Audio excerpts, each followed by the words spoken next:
Bismillah ar-Rahman ar-Rahim. All praise is due to Allah, Lord of all that exists, and may the peace and blessings of Allah be upon His final messenger Muhammad, his family and his companions. في البداية أسأل الله عز وجل يبارك لكم هذا المبنى الجديد. The Sheikh said that he wants to begin by asking Allah to bless you in this new building that you've attained. فأسأل الله عز وجل يكرمكم كذلك يكون هذا منطلقا لنشر الدعوة على مستوى مانشستر كلها بإذن الله ومستوى بريطانيا بإذن الله. And the Sheikh said that he hopes that Allah subhanahu wa ta'ala blesses you with the ability to use this center to become a ground from which you will spread the da'wah all across Manchester and the rest of the country. ليس فقط لإقامة الصلاة. It's not just to pray in, ولكن لنشر الخير للناس ولإعانة مثل هذه المجتمعات التي هي في أشد الحاجة إليكم. but rather it is a place from which you spread goodness to all of the community because people are in need of that goodness. فيكون هذا مشعلا في تلك الظلمات. And it becomes a lamp or a candle within the darkness that surrounds it. الموضوع اليوم هو الخشوع في الصلاة. Our topic this evening is khushu' in the prayer.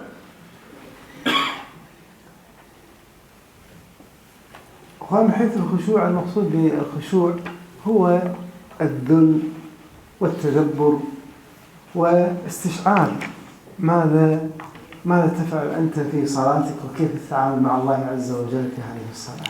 The meaning of khushu' is to humble yourself and to contemplate and to understand what it is that you're doing in that prayer and what it is that you're saying as you stand before Allah. والخشوع له فضائل كثيرة. There are many benefits and virtues of khushu'. أول فضيلة أنك تكون قد أفلحت في الدنيا والآخرة. From the first of those virtues is that the people of khushu' are successful in this life and the next. الله تبارك وتعالى Allah says in the Quran, قد أفلح المؤمنون. indeed the believers are successful, الذين هم في صلاتهم خاشعون. those who concentrate or are attentive in their prayer. فهذه الفائدة الأولى. This is the first benefit. الفائدة الثانية The second benefit هو الوصول إلى الفردوس الأعلى والفوز بالفردوس الأعلى. it is that you attain the highest level of paradise, al-Firdaus. والفردوس الأعلى والفردوس هي أعلى مكان في الجنة. Because al-Firdaus is the highest station in Jannah. وهذه الفردوس كانت لها درجات. And even in Firdaus there are levels. وأعلاها الوسيلة وهي يرجو أن تكون مقام النبي صلى الله عليه وسلم. And the highest of the al-Firdaus levels is the wasila, which is the station of our Prophet sallallahu alaihi wasallam. والنبي صلى الله عليه وسلم أخبر عن الفردوس بأنها أوسط الجنة. And the Prophet told us sallallahu alaihi wasallam that al-Firdaus is in the middle of paradise. وأعلى الجنة. And it is at its highest point. وسقفها عرش الرحمن. And above it is the throne of Allah. ومنها تفجر أنهار الجنة. And from it do all of the rivers come in Jannah. هذه الفردوس للخاشعين كما ذكر الله عز وجل في هذه الآيات. This paradise, or this level of paradise, has been prepared for those people who are attentive in their prayers. الذين هم في صلاتهم خاشعون.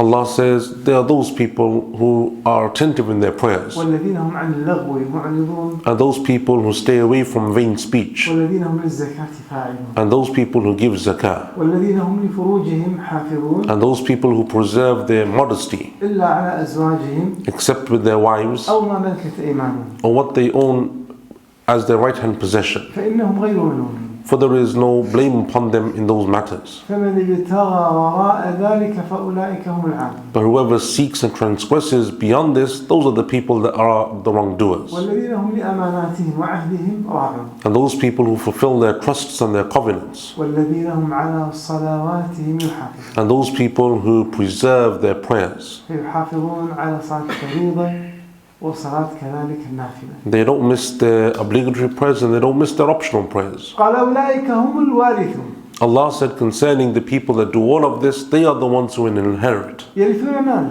What will they inherit? يرثون الفردوس هم فيها خالدون. They are the ones who will inherit al-Firdaus and they will abide therein forever. فالجزاء الخشوع في الصلاة هو الفردوس الأعلى. So the reward of being attentive in the prayer is that you have al-Firdaus. الفائدة الثالثة للخشوع في الصلاة. The third benefit of having khushu' in the prayer, التخلص من أمراض النفس. it is that you safeguard yourself from the diseases of the heart. والتخلص من الأمراض النفسية والأخلاق السيئة للنفس. And also that you safeguard yourself from psychological issues and from bad characteristics. انظروا ماذا قال الله عز وجل. What did Allah say? إن الإنسان خلق هلوعا دائما مضطرب دائما في هلع. Indeed, man has been created in a sense of being, in a sense of, or a state of unrest. إذا مسه الشر جزوعا. When some evil befalls him, he becomes perturbed. وإذا مسه الخير منوعا منع من عطية بخيل. And if some good comes to him, he becomes miserly. إلا المصلين. Except for those people who offer the salah. الذين هم على صلاتهم دائمون أي ساكنون قال بعضهم وخاشعون فيها. Those people who in their prayer they are attentive. فالخشوع في الصلاة يؤدي إلى التخلص من أمراض النفس. So when you are attentive in your prayer, then you deal with those issues of the heart. الفائدة الرابعة في الخشوع. The fourth benefit of khushu'. في الخشوع حياة القلب. The nourishment of our heart is found in khushu'. يحيي الله عز وجل قلبك إذا ما خشعت لله عز وجل. When you are attentive in your prayer, Allah Azza wa Jal brings life to your heart. قال الله تبارك وتعالى. Allah says in the Quran, ألم يأني للذين آمنوا has not the time come for those who believe أن تخشع قلوبهم لذكر الله that their hearts should be attentive to the remembrance of Allah وما نزل من الحق and from that which He revealed of the truth, ولا يكونوا كالذين أوتوا الكتاب من قبل and they shouldn't be like those people who were given the scriptures before them. فطال عليهم الأمد طالت عليهم مدة والمسافة They and much time passed by them, فقست قلوبهم and their hearts became hardened. فقست قلوبهم Their hearts became hard, Allah says, وكثير منهم فاسقون. and many of them were evildoers. فالخشوع يقضي على قسوة القلب. So when you are attentive in your prayer, it overcomes that hardness of the heart. يحيي قلبك. Allah Azza wa Jal brings life to your heart. وإذا أحيا الله عز وجل قلبك And if Allah brings life to your heart, صلحت أمور دنياك وأمور أخراك. then the affairs of this life and the next life will all be rectified. الفائدة الخامسة. The fifth benefit. لا يقرب منك شيطان يهرب منك الشيطان. Shaitan will flee from you. لذا قال أحد التابعين. That is why one of the scholars of the Tabi'een said, قال من خشع قلبه لم يقرب منه الشيطان. he said that whoever has attentiveness in their heart will never be approached by shaitan. الفائدة السادسة. The sixth benefit, كفارة الذنوب. الخشوع في كفارة الذنوب. being attentive in your prayer expiates your sins. روى مسلم أن النبي صلى الله عليه وسلم قال And Imam Muslim collected that the Prophet said sallallahu alayhi wa sallam, ما من امرئ تحضره الصلاة أو تحضره صلاة a person does not come upon the prayer, صلاة مكتوبة meaning one of the obligatory prayers, دخل وقتها and its time has entered upon them, فيحسن وضوءها and then that person makes wudu properly as they should, وخشوعها يحسن خشوعها and then he is attentive وركوعها and he makes his ruku' attentively, إلا كانت كفارة لما قبلها من الذنوب. except that it will expiate the sins that he did before, ما لم يأتي كبيرة as long as he doesn't do a major sin, وذلك الدهر كله. even if that is for the rest of his life.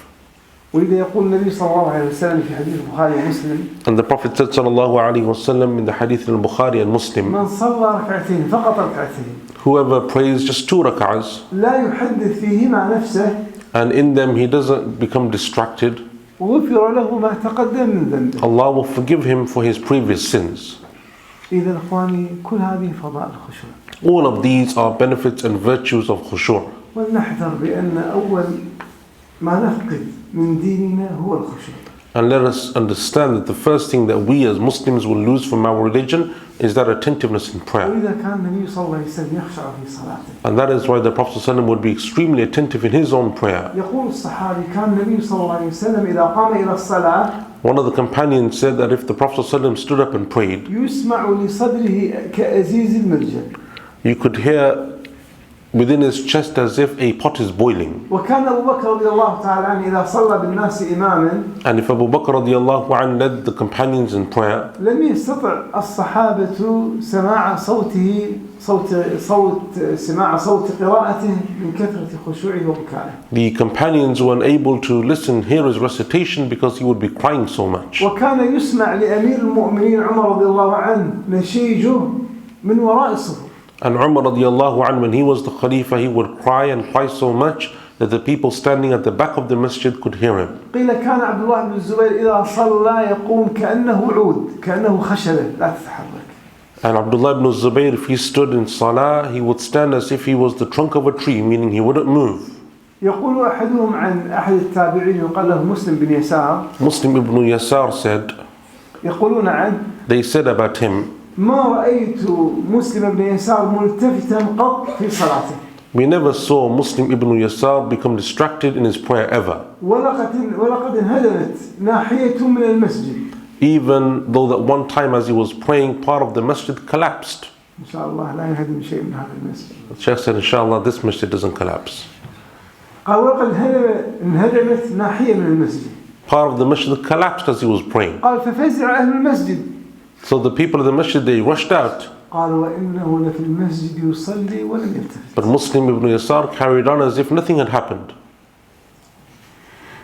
فضلوا إخواني هذه أحوال النبي صلى الله عليه وسلم والصحابة رضي الله تعالى عنهم. This is how the Prophet ﷺ and his companions were. ولكن لننتبه. But let us also beware. إخواننا الخشوع ليس التكلف في الحركات. Al-Khushoo, or being attentive in the prayer, isn't about going overboard in the way that you act in the prayer. رأى أحد التابعين رجلا يصلي. One of the scholars of the Tabi'een saw someone praying. وقد نكس منكبيه ونكس بدنه. And he had lowered his shoulders and hunched his shoulders over. قال يا فلان. So he said to him, "O you, الخشوع ها هنا. your attentiveness in your prayer is in your heart. وليس ها هنا. It's not on your shoulders." ولذا يقول حذيفة رضي الله تعالى عنه. And that's why Hudayfa said, radiyallahu anhu, إياكم وخشوع النفاق. don't have the attentiveness of hypocrisy. قيل له ما خشوع النفاق؟ They asked him, what is, how do you be attentive in hypocrisy? أن ترى الجسد قال أن ترى الجسد خاشعا. That you pretend with your body looks like it's in a state of khushu', والقلب ليس بخاشع. but your heart is everywhere else. ولذا رأى عمر رضي الله تعالى عنه رجلا طأطأ رقبته في الصلاة. And Umar radiallahu anhu once saw a man who had lowered his head a lot in prayer, hunched himself over. قال يا صاحب الرقبة. So he said to him, "Oh, you, the one who's doing this, ارفع رقبتك. stand up straight, ليس الخشوع في الرقاب. because your khushu' isn't in your neck that you lower it, إنما الخشوع في القلوب. but rather your attentiveness comes from the heart." ولذا رأت أم المؤمنين رضي الله عنها عائشة شبابا يمشون. And Aisha radiallahu anha once saw a group of young men walking, يمشون شباب يمشون يتماوتون في مشيهم. and they were walking and they were strutting. فقالت للتابعين من هؤلاء؟ So she asked some of her students, who are these people? قالوا نساك وعباد. They said that these are people who are worshippers. قالت كان عمر رضي الله تعالى عنه إذا مشى أسرع. So she said to them that Umar radiallahu anhu, when he would walk with haste, with speed. وإذا قال أسمع. And if he spoke clearly. وإذا ضرب أوجع. And if he struck you, you would feel it. وإذا أطعم الناس أشبع. And if he fed others, he would do so until they were full. كان هو الناس. He was the one that we should follow. لا كذا المشي بالتماوت. But you shouldn't walk in this way. إذن أخوان لا يتكلف الإنسان حركات الجسد لإظهار كأنه خاشع. So attentiveness is not about the way that we pretend physically. It's not about doing something extra in the way that we are, or we look, or we perform. يأتي الآن السؤال. So now the question arises. أنا أريد أن أخشع في صلاتي. The question arises that we want to attain khushu' in our prayer. كيف توصل هذا الخشوع؟ How do we attain that khushu'? إخواني لابد أن نعرف الخشوع يتحقق بأربعة أو خمسة أمور. There are 5 issues that we must have in order to gain khushu'. التهيؤ قبل الصلاة. Number 1, that we prepare for the prayer. التصور عند الصلاة. Number 2, that we understand what we're doing or we imagine during the prayer. التدبر ماذا يقول في صلاته. Number 3, that you contemplate what it is that you're reading in the prayer. نعرف الحكمة من كل حركة في الصلاة. And we also know the wisdom behind the different positions and why we do things in the prayer. إذن بهذه الأمور الأربعة بإذن الله عز وجل إذا فعلناها نستطيع بإذن الله أن نحقق الخشوع. With these 4 things, inshallah, you gain khushu'. نأخذ القسم الأول وهو التهيؤ للصلاة. Let's take the first of those 4 things, and that is preparation for the prayer.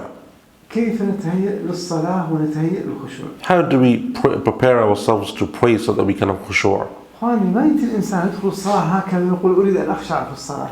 It's not possible for someone just to rush into the prayer and say they want to have khushu'. هل ممكن أن تأتي أنت وتقول أنا الآن متشجع أريد أن أصبح طبيبا أو دكتورا أو جراحا وتذهب وتقوم Can you just get up now and say I've decided to be a doctor or a surgeon and go to the hospital and start treating people? أسألكم هل ممكن؟ Sheikh's asking, can you do that? ماذا تفعل حتى تكون جراحا؟ So what do you have to do before you can become a surgeon?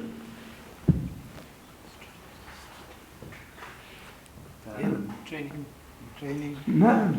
لابد أن تدرس وتتدرب قبل أن تصبح جراحا. You have to study and you have to train to become a surgeon. إذا أردت أن تتدبر القرآن في صلاتك عليك أن تتدبر القرآن خارج الصلاة. So if you want to be able to contemplate the Quran in the prayer, you must also contemplate the Quran outside of the prayer. فعلم نفسك أن تقرأ السورة وتتدبر معانيها.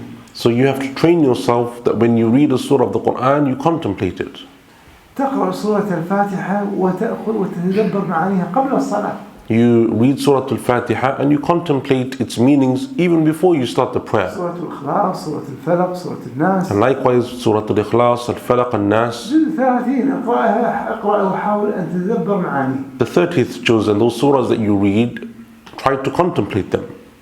الأمر الثاني كذلك. The second point. يدخل في التهيؤ قبل الصلاة الآن. The second point as it pertains to preparing yourself for the prayer. أن تسأل الله عز وجل أن يكرمك الخشوع في الصلاة. You ask Allah to bestow upon you the honor of being attentive in the salah. لا سيما آخر الليل. Especially during the last third of the night. قبل صلاة الفجر. Before you pray Fajr. قم واسأل الله عز وجل أن يكرمك الخشوع. Stand during this time and ask Allah to grant you khushu'. الأمر الرابع. The fourth point. إذا أتيت إلى الصلاة. When you come to the prayer, وقبل كذلك الصلاة. and before you start the prayer, لا تكثر من الالتفات إلى النساء. don't go around and staring at women and looking at women. فإن هذا سوف كما قال يخترق قلبك. Because this is something that stays in the heart. وسوف تنسى هذه الصلاة. And then your prayer, you will be distracted in it. وتنشغل بهذه الرؤية ورؤية النساء. And you will be preoccupied with what you just saw.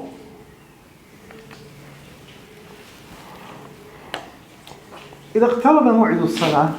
When the time of prayer draws near, توضأ للصلاة قبل وقتها. make wudu beforehand.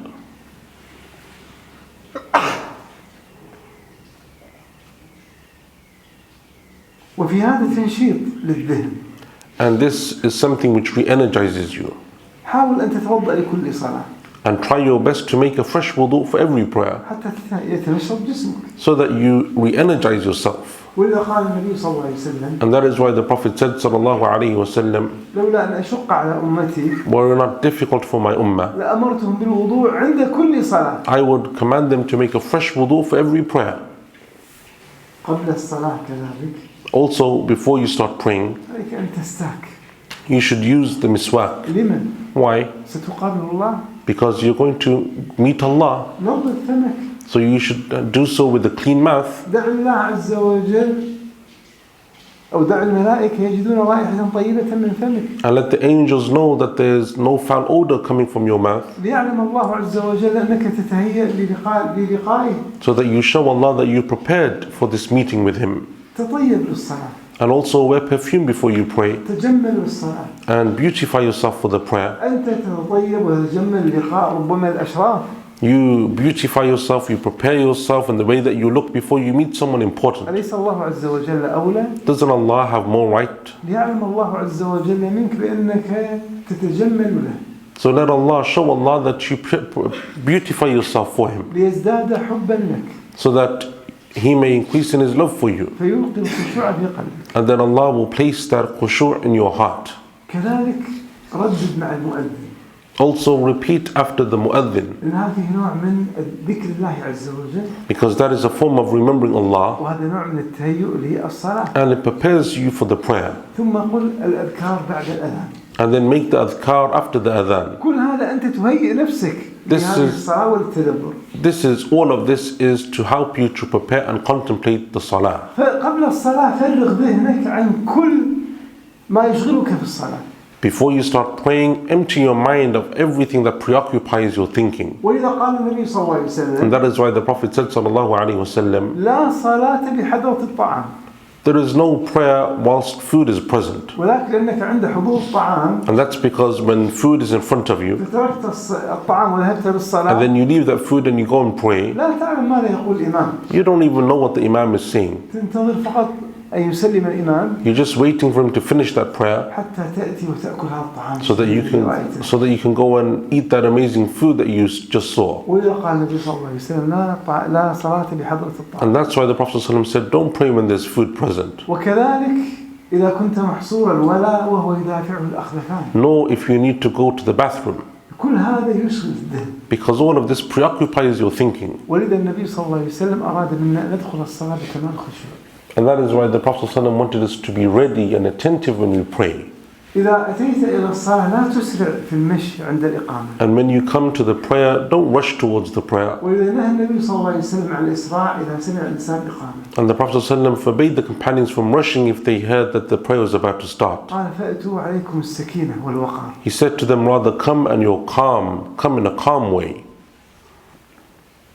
من كذلك التهيؤ للصلاة. Also from preparing for the prayer أن تحضر مبكرا المسجد. is that you come early to the masjid. يقول النبي صلى الله عليه وسلم The Prophet said sallallahu alaihi wasallam, لو يعلمون ما في التهجير أي الحضور مبكرا if people knew the virtues of attending early in the masjid, لاستبقوا إليه وفي رواية لاستهموا إليه. they would fight one another or race with one another to do so. ويقول النبي صلى الله عليه And the وسلم Prophet said sallallahu alaihi wasallam حديث مسلم in what is collected by Imam Muslim, لا يزال الرجل في صلاة من انتظر الصلاة. a person does not stay after one prayer waiting for the next prayer to come. وروى ابن خزيمة كذلك And Ibn Khuzaymah said أن النبي صلى الله عليه وسلم قال that the Prophet ﷺ said, ما توطن أي ما جعل الإنسان المسجد موطنا له ما توطن رجل المسجد للصلاة a person doesn't wait and stay in their place in prayer waiting for the next prayer, للصلاة والذكر for the next prayer or making dhikr of Allah, إلا تبشبش الله تعالى إليه أي ضحك الله إليه وفرح الله عز وجل بقدومه. except that Allah is happy to meet His servant. كما تبشبش أهل الغائب عند قدوم غائبه. Just as you are overjoyed when a person who has been absent for a long time returns to you. ولذا حاول أن تأتي مبكرا للصلاة. And that is why you should come early to the masjid. وكل هذا التهيؤ من أجل أن تخشع في صلاتك. All of these preparations are done to help you to have khushu' in the salah. وإذا دخلت المسجد فقل فصلي على النبي صلى الله عليه وسلم.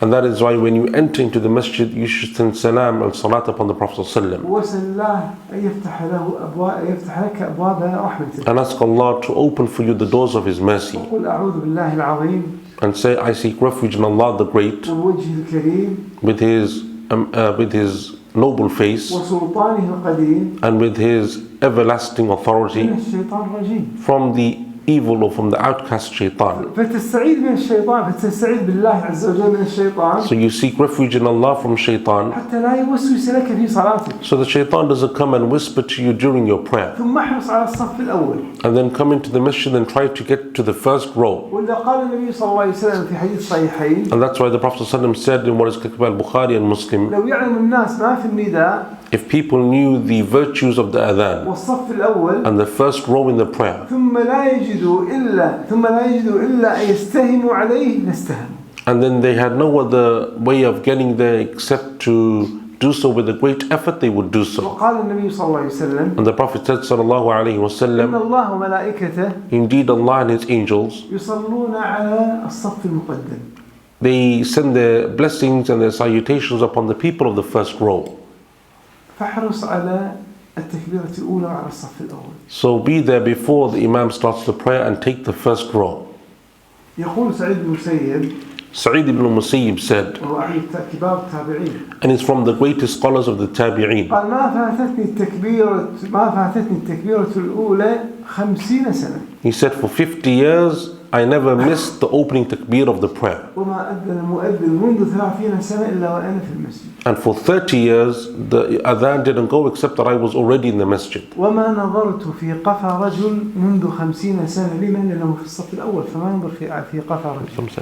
50 سنة. And for 50 years, I never saw the back of someone praying in front of me, meaning he was always in the first row. إذن احرص على الصف الأول. So always be eager to have the first row. فإذا دخلت المسجد فصلي ركعتين. And when you enter first into the masjid, pray 2 rak'ahs. كل هذا تهيئ نفسك الآن لصلاة الفريضة. All of these steps are preparation for that prayer that you're going to offer, the obligatory prayer. حاول أن تخشع في تحية المسجد. And in those 2 rak'ahs that you pray when you enter into the masjid, try to have attentiveness in them as well. لأنك إذا سعيت في الخشوع في تحية المسجد ستكون هذه مقدمة للخشوع في صلاة الفريضة. Because having attentiveness in those 2 rak'ahs is an introduction to having attentiveness in the obligatory prayer. وادعو الله عز وجل أن يكرمك بالخشوع بين الأذان والإقامة. And then between the adhan and the iqamah, ask Allah to give you attentiveness in salah. وإذا وجد الوقت الآن فيه متسع قبل الإقامة. And if you still find that there's time left before the iqamah, افتح المصحف.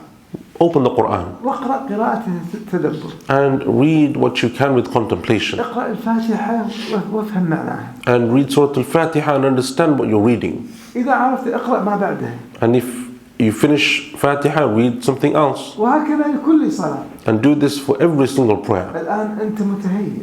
Because now you're ready to pray. وإذا وجدت وقتا أكثر من الاستغفار. And if you still have time, you can make istighfar حتى يعينك الله عز وجل. so that Allah can help you. وإذا وجد أمامك شيء يلهيك أزح عنك هذا الشيء الملهي. And if there is something in front of you that distracts you, remove it. كما حصل هذا للنبي صلى الله عليه وسلم. As it happened with the Prophet ﷺ, لما صلى على ثوب وكان فيه شيء من النقوش. when the Prophet ﷺ was praying on a cloth and it was an embroidered cloth. بعد الصلاة أمر النبي صلى الله عليه وسلم أن يذهب بها ويؤتى بثوب آخر. After the prayer, the Prophet ﷺ told them to remove that cloth and bring a different one. إذن كل هذه الأمور التهيؤ لما قبل الصلاة. All of these are preparation for the prayer. الآن إخواني التصور في صلاتك. Now, what is it that we're doing? Where is our mind? How should we be in the prayer? انتهينا من القسم الأول. We've discussed the first point. أتينا الآن القسم الثاني. Now we come to the second point. التصور الآن لهذه الصلاة. How do we act? Where should our mind be in this salah? تصور أمامك القبلة. You should imagine that in front of you is the qibla. والقبلة هي الكعبة. And that qibla is the Kaaba. وهذه قبلة الناس في الأرض. And this is the direction that people face across the world. قيل وقبلة الملائكة في السماء عرش الله عز وجل. And it is said that in the heavens, the direction, or the angels facing the direction of the throne of Allah. تصور أنت الآن يوم القيامة. So now imagine that it's the day of judgment. كل الأنبياء والملائكة الآن متواجدون. And all of the prophets of Allah and all of the angels are present. وكل المؤمنين متواجدون. And all of the believers are present. الآن من الذي سيتقدم؟ رسول الله صلى الله عليه وسلم سيتقدم للشفاعة. Who will go forth and intercede on our behalf? Our Prophet sallallahu alaihi wasallam. تصور ملائكة صفوف حول العرش. And imagine that the angels are standing in rows around the throne of Allah. ما بين شحمة أذن أحدهم إلى عاتقهم مسيرة 70 عاما للطير. The distance between the earlobe and the shoulder of one angel is the distance of 70 years of flying. عظمة. They are gigantic. This is amazing. صفوف الملائكة. And all of these angels are standing in rows. صفوف الأنبياء. And likewise the prophets are standing in rows. صفوف الصديقين والشهداء والمؤمنين. And likewise the truthful and the martyrs and the believers are standing in rows. ووجهتهم الآن العرش. And all of them are facing the throne of Allah. والله عز وجل سبحانه فوق العرش. And Allah Azza wa Jalla is above His throne. فالآن أنت ستدخل في هذه الصلاة. And this is what you imagine before you start to pray. فيتقدم النبي صلى الله عليه وسلم بطلب الشفاعة. And then the Prophet ﷺ will go forth and he will intercede. والإمام الآن يبدأ يقرأ. And now the Imam has began his prayer. استشعر الآن هذا الشعور بين يدي عظمة الله عز وجل. And imagine that you are standing before the greatness and the might of Allah. ولذا قال النبي صلى الله عليه وسلم And that is why the Prophet said, sallallahu alayhi wa sallam, ألا تصفون كما تصف الملائكة عند ربها. would you not stand in rows just as the angels stand in rows in front of Allah? قالوا كيف تصف الملائكة عند ربها؟ They asked, O Messenger of Allah, how do the angels stand before their Lord? قال يحرصون أي على الصفوف الأولى ويتراصون في الصف. He said that they stand, or they're eager to take the first rows and they don't leave gaps between them. إذن هذا الآن التصور عندما تقدم على الصلاة. This is what you should imagine when you come to stand in the prayer. بين يدي عظمة الله والله عز وجل يراك. That Allah is watching you and that you are standing before His greatness. كيف تقف بين يدي العظيم وبين يدي الملك؟ How would you stand in front of a king or someone powerful in this world? كل حركاته وكل سكناته ونظراتك. You would pay attention to every single movement and every single thing that you did. ويعرف ماذا يدور في قلبك. And that person or that king would know every action that you do and every feeling that you have. الله عز وجل أجل وأعظم. And Allah Azza wa Jal is greater than any other king. فلذا توجه الآن إلى الله عز وجل في صلاتك. So this is the mindset that you have when you start your prayer. الأمر الثاني. The third point. وهي الآن حركات في الصلاة. It is now the actions of the prayer. عندما ترفع يديك. When you raise your hands in prayer, ماذا تعني هذه الرفعة؟ what does it mean to raise your hands in salah? كأنك تقول الدنيا كلها خلف ورائي. It's as if you're saying that all of the world is behind me. وإنما أريد الآن أن أقابل الله. And I am facing only Allah. هذا الأمر الأول. That's the first thing. الأمر الثاني. Second thing, كأنك تستسلم لله عز وجل. it's as if you are surrendering to Allah. ربي إني أستسلم لك. أسلمت نفسي إليك. It's as if you're saying, oh Allah, I submit myself before you. وهذه اللحظة الآن الله عز وجل ينصب وجهه لوجهك. And when you do this, then just as you face Allah, Allah faces you. كما قال النبي صلى الله عليه وسلم. As the Prophet said, sallallahu alayhi wa إذا sallam, كان أحدكم في الصلاة if one of you starts the prayer, فلا يلتفت. then don't let him turn right or left, فإن الله ينصب وجهه لوجهه. because Allah faces that person. في رواية قال فإذا التفت أعرض عنه. And if we turn away, then Allah turns away. ثم تقول الله أكبر. And then you say Allahu Akbar. الله أكبر من كل شيء. Allah is greater than everything. الله أكبر من أموالي. Allah is greater than my wealth. فلماذا أفكر في أموالي الآن؟ So why should you think about your wealth in prayer? الله عز وجل أكبر من تجارتي. And Allah is bigger than my business. إذا لماذا أفكر في تجارتي؟ So why would I think about my business in my prayer? الله أكبر من أحب الناس إلي. Allah is greater than the most beloved of people to me. إذا لماذا أفكر فيه؟ So why would I think about him in my prayer? الله أكبر من كل المصاعب التي تصيبني. And Allah is greater than all of my problems and difficulties. إذا كان هو أكبر منها إذا لماذا أنا أفكر فيها؟ And if Allah is greater than them, then why waste my time thinking about them in prayer? قل الله أكبر أي من كل شيء. So when you say Allahu Akbar, Allah is greater than everything. تخليت عن كل هذه الدنيا وكل ما فيها من مشاغل والمصائب. You have left the world behind it with all of its problems and worries and sorrows. ثم بعد تضع يمينك على شمالك. And then you place your right hand upon your left. وهي وقفة العبد الذليل المنكسر بين يديه العظيم. And that is to show your humbleness before Allah and your poverty before Him. ثم تضع يديك على صدرك. And then you place your hands on your chest, على قلبك. upon your heart, عندما تخاطب الله تقول ربي أنا أخاطبك من قلبي. as if you're saying, oh Allah, I'm speaking to you from my heart.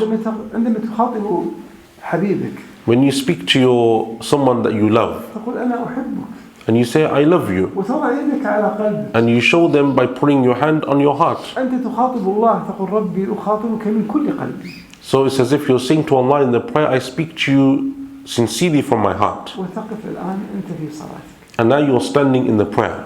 وقوف العبد الذليل بين يدي الكريم الملك. And it is the standing of someone who is humble before the generous Lord. ولا تلتفت في صلاتك. And you don't look around in your prayer. تخاطب الجميل كيف تنصرف عن ما هو أجمل الذرات. Why would you turn away and be distracted when you're speaking to the most beautiful Allah? كيف تلتفت عن أشرف الذوات. How can you turn away and be distracted from the most noble and purest of all? فتبدأ الآن بخطاب الله عز وجل. And now you begin to speak to Allah. ولا تكلم أحدا. You don't speak to anyone else. فتبدأ بالثناء على الله. You begin by praising Allah. تقول الحمد لله رب العالمين. And you say all praise is due to Allah, Lord of all that exists. ما معنى الحمد؟ What does it mean to praise Allah? أي كمال الجمال لك You're saying that all beauty belongs to Allah, وكمال الصفات لك and that the greatest and most perfect of attributes belong to Allah, وكمال الجود والكرم لك أنت أكرم and Allah is the most generous and kind. فلك كل صفات الكمال. So you're saying to Allah, all goodness, all great attributes belong to you. فأنت الجميل وأنت الكريم. You are beautiful of Allah and you are generous. ثم تقول الرحمن الرحيم كلك رحمة سبحانه. And then you say Allah is most gracious, most merciful. Allah is full of mercy. فإذا كريم جواد جميل رحيم. Allah is kind and generous and beautiful and merciful.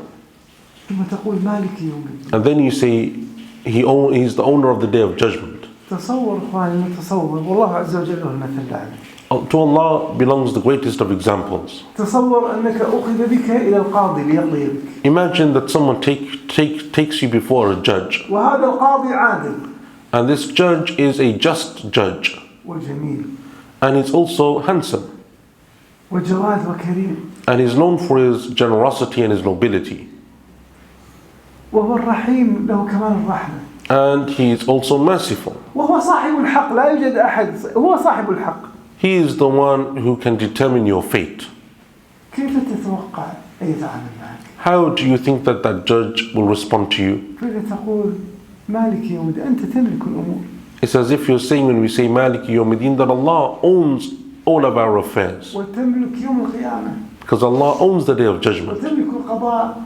and Allah is the one who will judge us.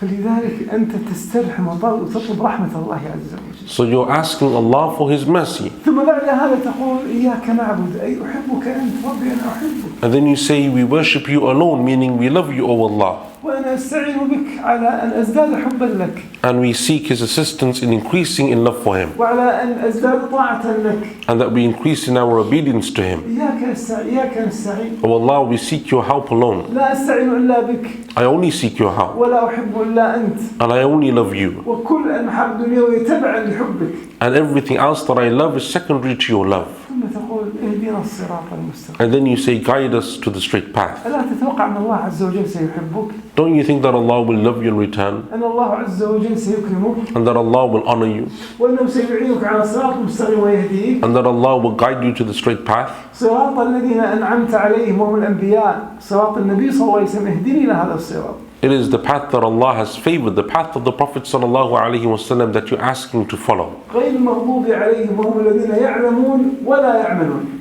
Not the path of those that Allah is angry with, those who have knowledge but they don't implement that knowledge. ولا الضالين الذين يعملون على جهل. Nor is it the path of those who are astray, those who do actions based upon ignorance. وكلما قلت كلمة الله عز وجل يجيب. And each time you read one of those verses, Allah responds. تقول الحمد لله رب العالمين. You say, oh, praise is due to Allah, Lord of all that exists. يقول الله عز وجل حمدني عبدي. And Allah says in return, my servant has praised me. الرحمن الرحيم يقول أثنى علي عبدي. And when you say Rahman Rahim, Allah says that my servant has spoken good of me. مالك يوم الدين مجدني عبدي. And when you say Malik Yawmiddin, Allah says my servant has glorified me. إياك نعبد وإياك نستعين يقول هذا بيني وبين عبدي ولعبدي ما سأل. And when you say إياك نعبد وإياك نستعين, Allah says this is between me and my servant, and he will have that which he asks for. اهدنا الصراط المستقيم. And when you say اهدنا الصراط المستقيم, صراط الذين أنعمت عليهم. and then you say صراط الذين أنعمت عليهم غير المغضوب عليهم ولا الضالين. غير المغضوب عليهم ولا الضالين. يقول الله عز وجل هذا لعبدي ولعبدي ما سأل. Allah says again, this is between me and my servant, and he has that which he asks for. استشعر خطاب بينك وبين الله. So imagine this conversation between you and Allah.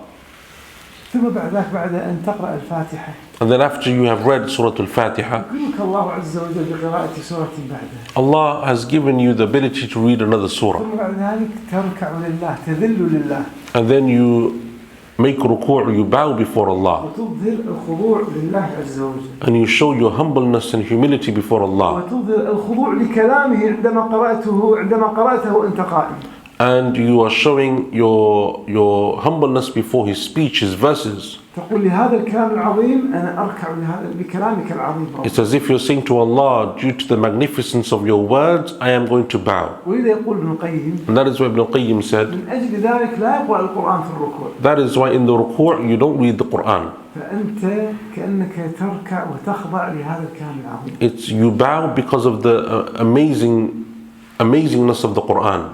فتثني على الله عز وجل في الركوع. So you praise Allah in your ruku'. ثم ترفع من الركوع. And then you stand up from ruku'. وتطلب من الله عز وجل أن يأذن لك بأن تسجد وأن تقترب إلى الله.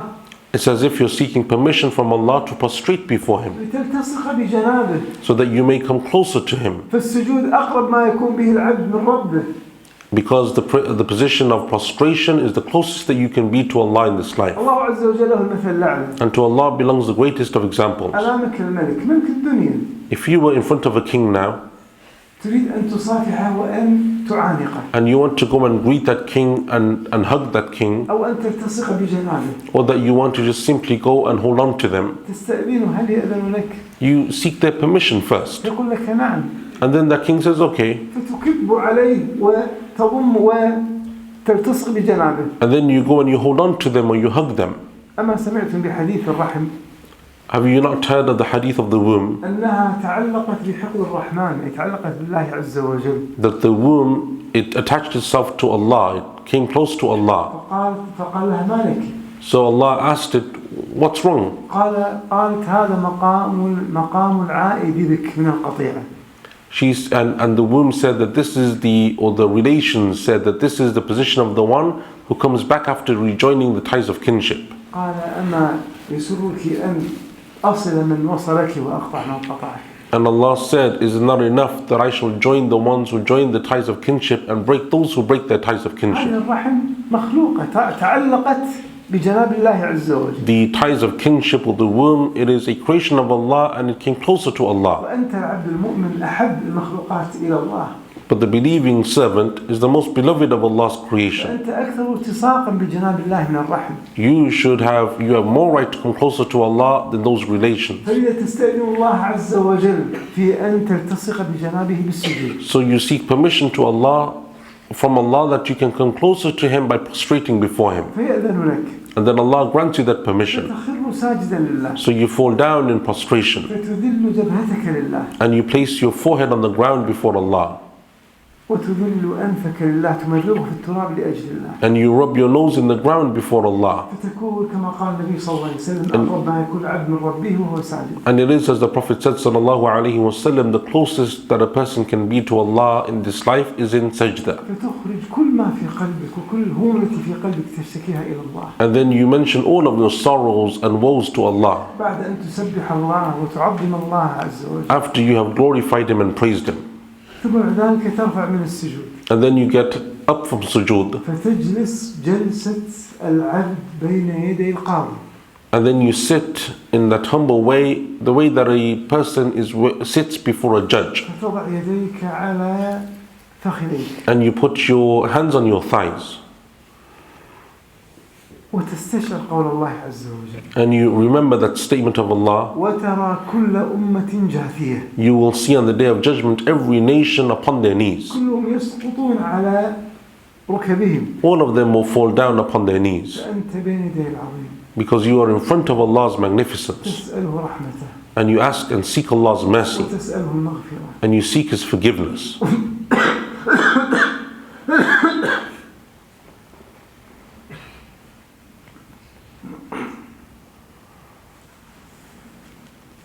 وتسأله أن يعينك على أن تلتصق بجنابه مرة أخرى. And you ask Allah for the ability to keep coming closer to Him. هذا أكبر ما يعطاه العبد.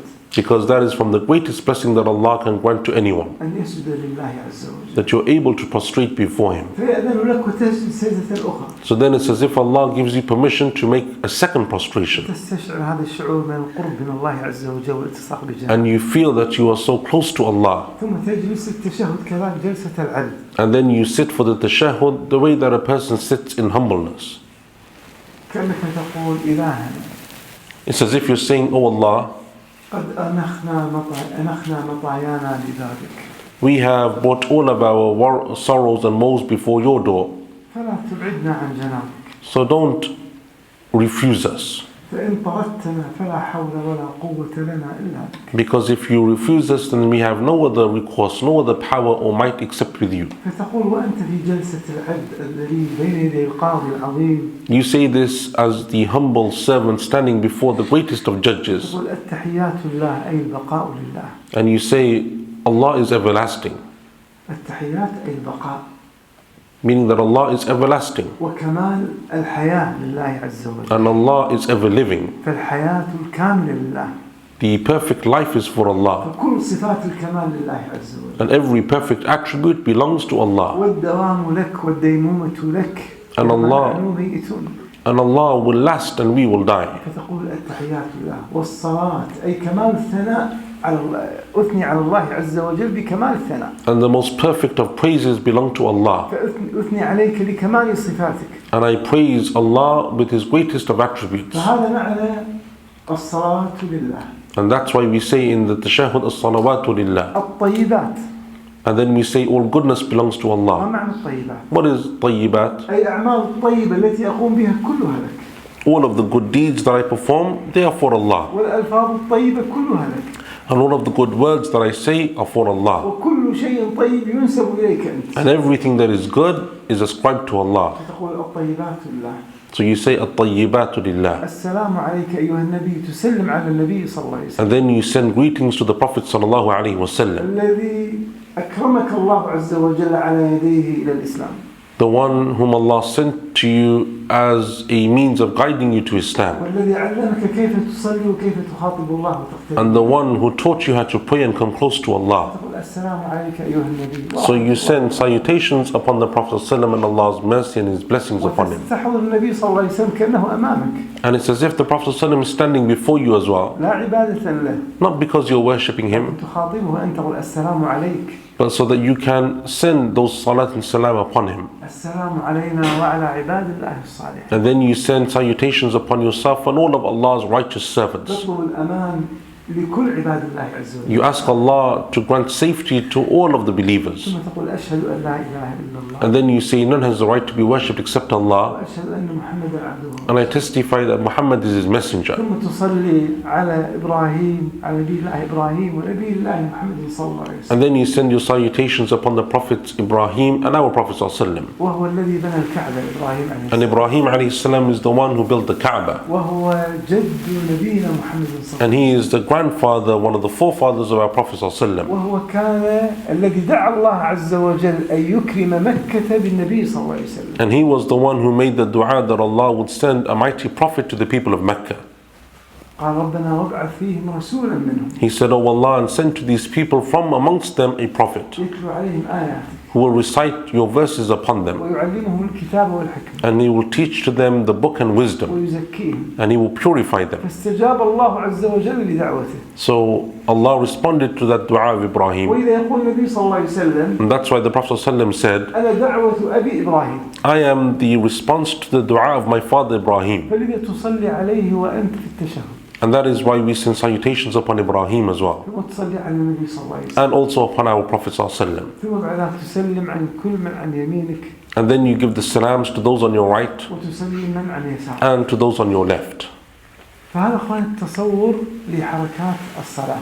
This is the mindset and what we should be thinking during the prayer. This is rather the wisdom behind the different positions of the prayer. وأنت في الصلاة كذلك.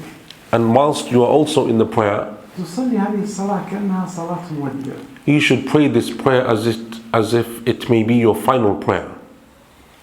وهذه وصية النبي صلى الله عليه وسلم للرجل. For this was the advice of the Prophet ﷺ to that man, إذا صليت فصلي صلاة مودع. that when you pray as if it is your last prayer.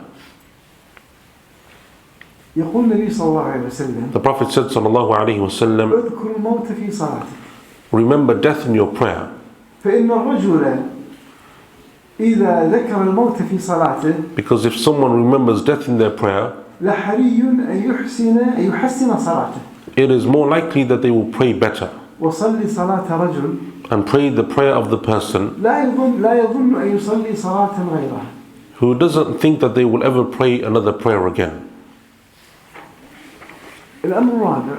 The fourth point, الآن عرفنا or the fourth issue. رد الفعل عرفناه هو التدبر في الكلمات التي تقولها في صلاتك. And that is to contemplate what you're reading in the prayer. الأمر الخامس الذي يعينك على الخشوع في الصلاة The fifth thing that will help you to concentrate in the prayer أن تصلي بصوت جميل. is that you offer the prayer with a beautiful voice. أو أن تصلي خلف من صوته جميل. Or you pray behind someone who has an amazing voice. كما قال النبي صلى الله عليه وسلم. As the Prophet said sallallahu alayhi wa sallam, ليس منا من لم يتغنى بالقرآن. he is not from amongst us the one who doesn't recite the Quran in a nice tune, in a nice way. وقال الصوت الحسن يزيد القرآن حسنا. And he said that a beautiful voice increases the beauty of the Quran. وإذا شعرت بشيء من وسوسة الشيطان And if you feel that shaitan is whispering to you during your prayer, فاستعذ بالله من الشيطان الذي يسمى خنزب. then seek refuge in Allah from that devil that is called khunzub. قل أعوذ بالله من خنزب. And say, I seek refuge in Allah from khunzub. فإن كنت وحدك And if you are alone, فانفث عن يسارك ثلاثا. then blow lightly or spit lightly to your left 3 times. ما يصلح أن يكون شخص يصلي بقربك. But don't do it if obviously someone is praying next to you. وتنفث عليه. You can't spit on someone else. ولكن ربما هنا يطبق عليه أنك تنفث بين عند رجليك. Or instead what you can do is you spit lightly in front of you. كما قال النبي صلى الله عليه وسلم. As the Prophet said, إذا أراد أحدكم أن يبصق في صلاته if one of you needs to spit in your prayer, فلا يبصق أمام وجهه ولا عن يمينه. then don't do so in front of yourself or to your right, ولا يبصق عن يساره. but rather on your left. لكن إذا كان عن يساره أحد ما يفعل. But if someone is also standing onto your left, then what do? بين رجليه ويدفنه. Then you do it where your feet are. فكذلك حينئذ تستعيذ بالله عز وجل من الخنزب. And then you seek Allah's refuge from that devil. فهذا إخواني 5 طرق للحصول والوصول إلى الخشوع في الصلاة. These are 5 things that we can do to be attentive in our prayers. الحمد لله. And all praise is due to Allah. If anyone has any questions, we can take some questions.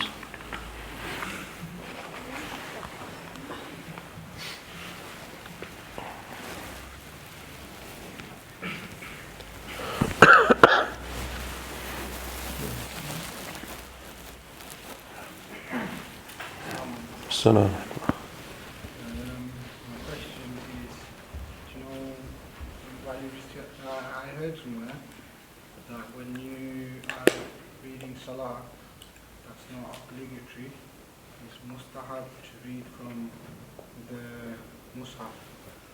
So, is that correct? You mean by looking? By looking at it, you've got the Mus'haf in front of you and you're reciting because you don't know much Quran, so is that true? And number 2, can you read, like, say, from your phone, you know, like while you're in Salah? يقول الأخ سمع من أحد أنه إذا كان واحد يصلي صلاة غير فريضة فيستحب له أن يقرأ من المصحف نظرا حتى يطيل في الصلاة. وإذا كان هذا يجوز فهل يجوز له أن يقرأ من الجوال مثلا؟ طبعا هل يجوز أن يقرأ من المصحف في صلاة النافلة؟ So the question is, can a person read from the Quran whilst they're praying an optional prayer? نعم يجوز. The Shaykh said it's allowed. ورد وذكر البخاري معلقا عن المؤمنين عائشة رضي الله تعالى عنها. Imam al-Bukhari, he mentions as a side narration, a narration from Aisha radiallahu anha, في رمضان that in the month of Ramadan, كانت تقول لمملوكها she would say to her servant أن يصلي إماما فيها. that her servant should lead her in prayer. وكان لا يحفظ القرآن. And that servant, she didn't memorize the Quran. قال كان يصلي فيها إماما يقرأ من المصحف. And she said to the servant, read by looking from the Quran. يجوز الصلاة من المصحف. So that's allowed to read from the Quran by looking. هل يجوز أن نقرأ من الآيفون والآيباد؟ So can we use an iPad or an iPhone instead of the Quran itself? لا مانع. Sheikh said, yeah, there's no reason why not.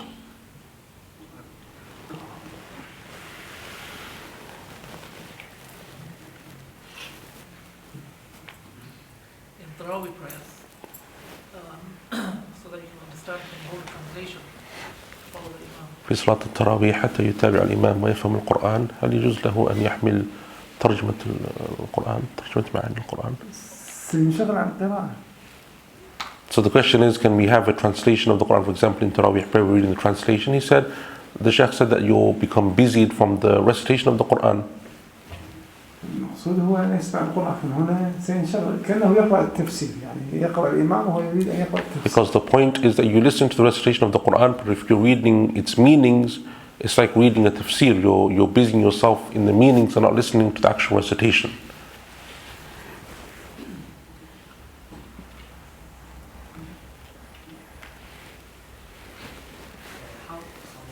How would you know if your salah is accepted? كيف نعلم أن صلاتنا مقبولة؟ ما تستطيع أن تعلم إلا أنك تحسن الظن بالله عز وجل.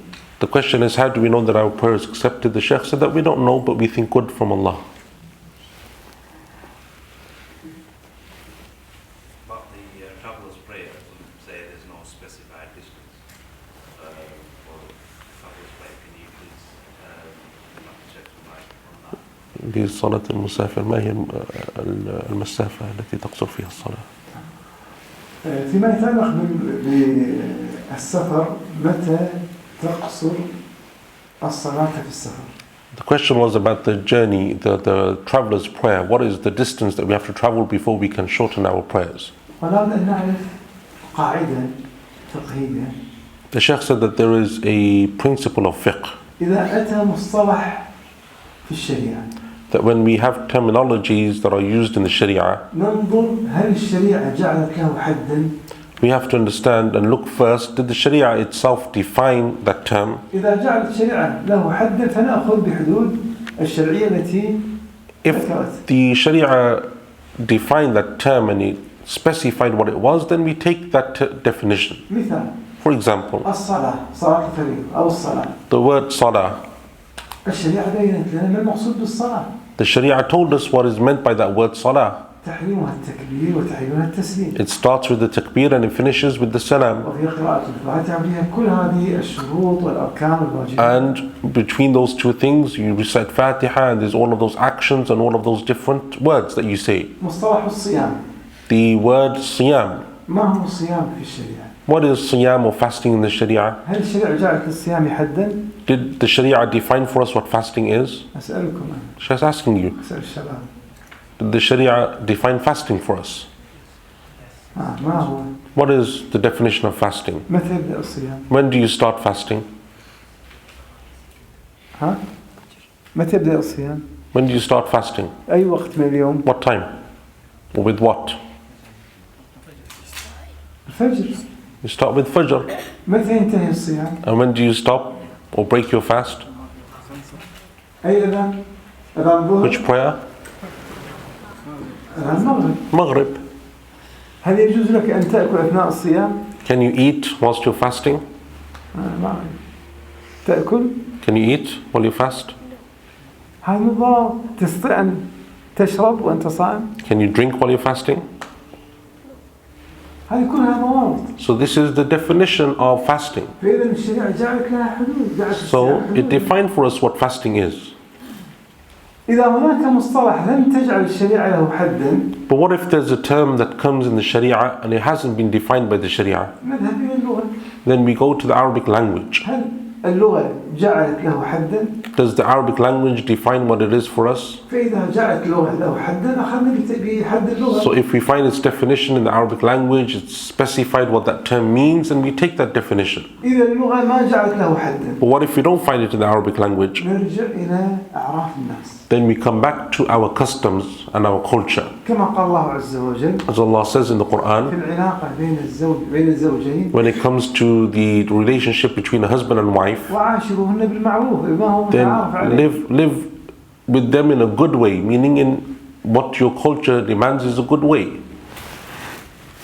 وهذه كما يقال طرفة وحصلت لأحد القضاة. The Sheikh said that there is a funny story that took place with a judge. يخبرني بروفيسور والشيخ أحمد الشنقيطي وهو تلميذ الشيخ محمد الأمين. One of a professor by the name of Sheikh Ahmed al-Shanqiti, who was a student of Sheikh Muhammad al-Amin, وهو الآن في المدينة. who lives in Medina. يقول لي He told the Sheikh, أخبرني القضاة عن أغرب مشكلة حصلت عند القاضي. that the judges, they told the Sheikh, they told him of the weirdest thing that happened to them as judges. يقول أتتني امرأة تطلب الطلاق من زوجها. They said, or one of them said, that a woman came before me and she sought divorce from her husband. قلت لها لما؟ So I asked her as the judge, why? What's the reason? هل أخلاقه طيبة؟ قالت نعم. He asked her, does he have good character? And she said, yes. هل يصلي؟ قالت نعم. Does he pray? She said, yes. قلت هل قصر عليك بالسجن؟ هل قصر عليك بالمال، بالعطية، بالنفقة؟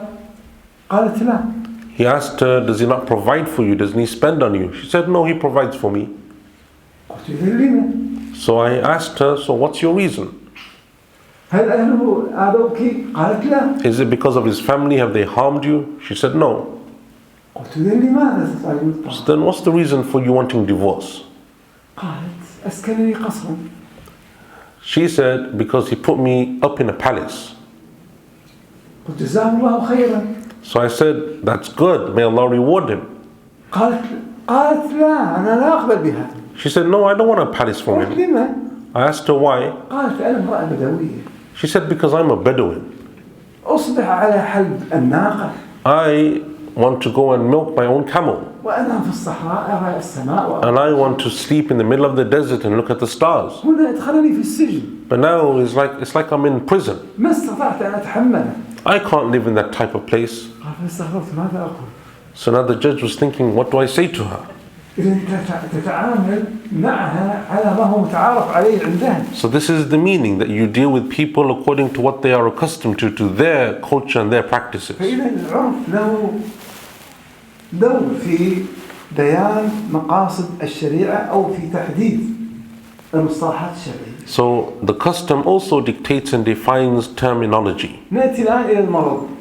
So now we come to illness. هل المرض أتت الشريعة وقالت المرض حده كذا حتى يسمى مرضا وهذا لا يسمى مرضا؟ Did the Sharia tell us what is meant by the word sickness or illness? Does it define it? أسألكم. Did it say that only this type of sickness, only that type of sickness? الشريعة ما حددت. No, didn't. هل اللغة حددت المرض؟ What about the Arabic language? Does that tell us what a sickness is? اللغة ما حددت المرض. No. إذا كيف يحكم عليه بأنه So مرض؟ how do we know when someone is sick or ill? ما هو متعارف بين الناس. It is what the people know because of their life and because of their experiences. فإذا كان متعارف عليه هذا مرض إذا يعتبر مرضا. And if people think that something is an illness, then that is an illness. ويأخذ رخص المرض. And then that person can take what the concessions of being sick and ill. ولذا يقول الشيخ الألباني And that's what Sheikh Al-Albani said, رحمه الله rahimahullah, يقول في السابق ما كانت الأمراض النفسية تسمى مرضا. before, back in the day, people who had psychological illnesses weren't considered to be sick. لكن الآن أمراض نفسية تسمى مرضا. But now we consider those people to be sick. فربما عضو فيه مرض نفسي ما يستطيع أن يصوم. Because maybe someone has a psychological illness and they're unable to fast because of it. نقول له يجوز لك أن تفطر. And then we say to them, okay, you don't have to fast. إذا العرف هو الذي يحدد. It is our customs that have dictated this. نأتي إلى السفر. So now when it comes to travel, هل الشريعة أو الشرع قال هذا يسمى سفر وهذا لا يسمى سفر؟ did the Sharia tell us that this is what you can consider to be a journey only, or that is considered to be a journey? الشريعة ما حددت. No, it didn't say that. هل اللغة تقول مسافة كذا سفر واليوم كذا سفر؟ Does the Arabic language say that it's only such and such a distance that is a journey, otherwise it's not a journey? ولا اللغة حددت. No, the Arabic language doesn't say that. إذا نرجع إلى العرف. So then we have to come back to our customs. العرف هو الذي يحدد هذا سفرا أم لا يسمى سفر. It is our custom that determines what is a journey and what isn't a journey.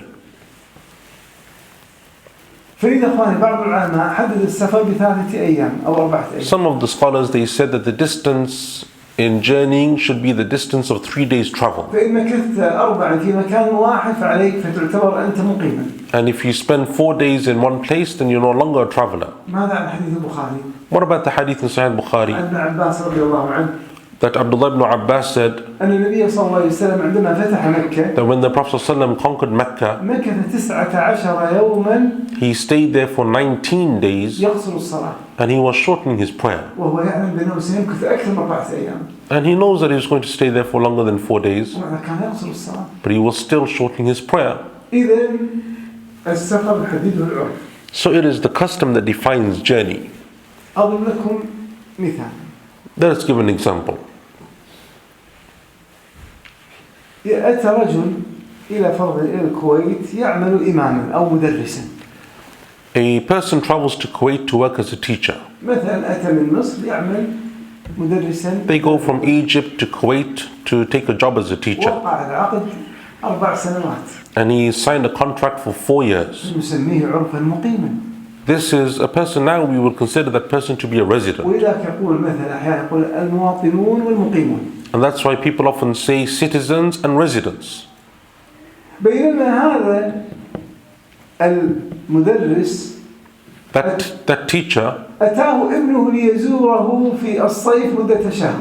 his son came to visit him in the summer for 1 month. نعطيه فقط الكويت تعطيه فقط حكومة كرت زيارة. He has only a visitor visa. ولكن هذه فقط نعم لا تعطيه إقامة. He doesn't have permit to stay, he doesn't have residency. فهذا يأتي إلى أبيه ويمكث يحق له أن يقصر. This person is a visitor, so when he visits his father, he can shorten his prayers. ويحق له أن يفطر يحق له أن يقصر الصلاة ويفطر في رمضان. And he doesn't have to fast in Ramadan. أما أبوه وهو المدرس لا يقصر ولا يفطر في رمضان. But his father doesn't shorten his prayers, nor does he break his fasts. لأن هذا أعطي كما يقال Because he's a resident. أعطي فيزا إقامة. He has a residency permit. كذلك من أتى إلى هنا فرضا للدراسة.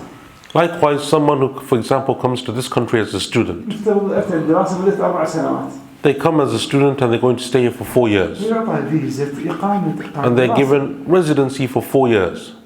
فهذا يعتبر مقيما. This person is a resident. ولا يحق له أن يفطر ولا يقصر. And this person doesn't shorten their prayers, they don't break their fast. لكن ربما أنا أتيت هنا للسياحة مدة شهر أو مدة شهرين. The Sheikh says, for example, he comes here just on holiday for a month or 2. أعطي أنا فيزا سياحة. And he's only come on a visitor visa. فحينئذ يحق لي أن أقصر ويحق لي أن أفطر. He can shorten his prayers and break his fast. إذا العرف هو الذي يحدد. It is the custom that determines this. ربما أنت في السابق تنتقل من هايد إلى منتصف مانشستر ربما يقصرون الصلاة.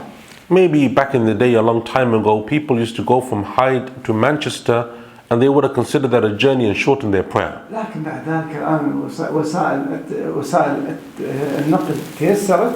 But now with all of these modern modes of transportation, ربما يذهب في 10 دقائق ويرجع في 10 you دقائق. can go there in 10-15 minutes and be back. ولا يسميه سفرا. And it's no longer considered a journey. حينئذ يقصر الصلاة. So now you can't shorten your prayer anymore. فإذا العرف هو الذي يحدد. It is the custom and the changes in customs that determine this. أهل البلد الذين تأتي إليهم هل يسمونك مسافرا؟ The people that you went to see, will they consider you to be a أم resident لا يسمونك مسافرا؟ or will they consider you to be a traveler?